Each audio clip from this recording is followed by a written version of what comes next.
what I would recommend first thing is either search by popular areas or see, I'm not from North Carolina, right? So I don't know all the counties. That makes So one of what, us. exactly. So I'm actually here's from North Carolina. Yeah.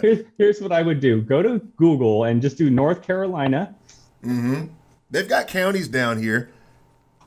And there you go. Just type North Carolina counties, and then it'll Okay. tell you which counties are in there. So now I have them all. Okay. And once I find, let's say Malcolmburg's the one I want, I Yeah. just go into PropStream and I search that.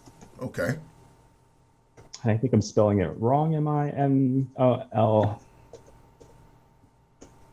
Right. No, I'm Got some sorry. weird names. Yeah. Yeah. Howard Williams said Pasquotank County, and it's like a weird spelling to it. There it is.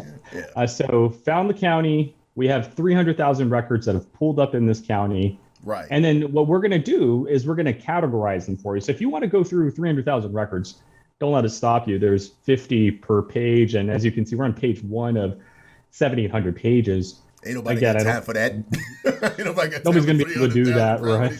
properties. Exactly.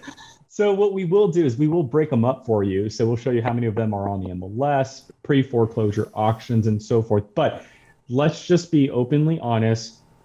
Get familiar with our filtering system. Yes. Right? So after you pull up your market, county, city, or a zip code, go straight into our filter. Now, before we do that, there is one thing I want to show you. Not too many people actually know about, and it's that you could actually change the way you view our records on the right side. See, a lot of people don't know that there's three ways you can view these records. You can view them by pick view. Yeah. You can view them by list view. Mm-hmm. And then the last one is what I call spreadsheet view, and it's this right here. And so by opening that up, you're going to be able to see, again, like a spreadsheet view. And the reason why I want to show you these three different searches is you can do something clever like this. I'd like to see all the liens in this market, but I like to break them up by zip code.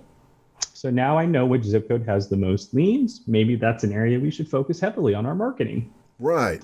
We can also do that with cash buyers.